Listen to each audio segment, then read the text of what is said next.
বন্দে মাতরম, বন্দে মাতরম, বন্দে মাতরম, বন্দে মাতরম। যথারীতি electronic auto এবং তারা রেজিস্ট্রেশন দেবে বলে।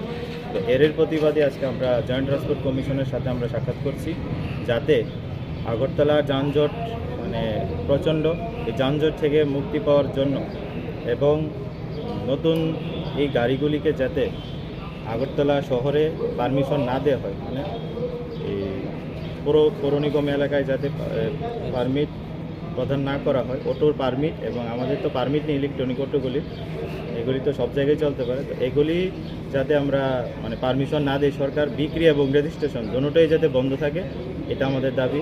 2 নম্বর দাবি হচ্ছে আমাদের ভারতবর্ষের সমস্ত রাজ্যেই একটা শ্রমিক কল্যাণ বোর্ড আছে, সেই শ্রমিক কল্যাণ বোর্ড আমাদের ত্রিপুরা রাজ্যের শ্রমিকদের জন্য গঠন করা। 3 নম্বর আমাদের দাবি হচ্ছে আমাদের যে ই রিক্সার বিভিন্ন ফাইনগুলি আছে, বিভিন্ন জায়গায় দাঁড়ানো থাকে বা এগুলি ফাইন, এই ফাইনগুলিকে মুকুব করা, কারণ আমাদের ই রিক্সা চালিয়ে আমাদের পক্ষে সম্ভব হচ্ছে না এগুলি ফাইন দেওয়া। 4র্থ দাবি হচ্ছে আমাদের যে ফিটনেস ফাইন আছে, সারা ভারতবর্ষের সব জায়গাতেই ফিটনেস ফাইন মুকুব আছে, দিতে হয় না।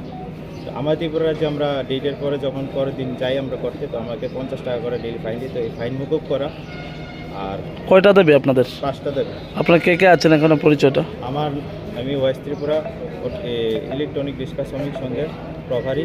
আমার সাথে আছেন ওয়েস্ট ত্রিপুরা ইলেকট্রনিক অটো রিক্সার মাননীয় সভাপতি শ্রী গোবিন্দ সরকার, এবং West Tripura electronic auto rickshaw office সম্পাদক শ্রী গোবিন্দ সুদীপ ঘোষ মহাশয়। যদি আপনারা না মানা হয়, আপনার আগামী দিনে কীরকম? যদি আমাদের দাবি না মানা হয়, আমরা আগামী 15 দিন পর আমরা বৃহত্তর আন্দোলন যাব সারা ত্রিপুরা রাজ্যে।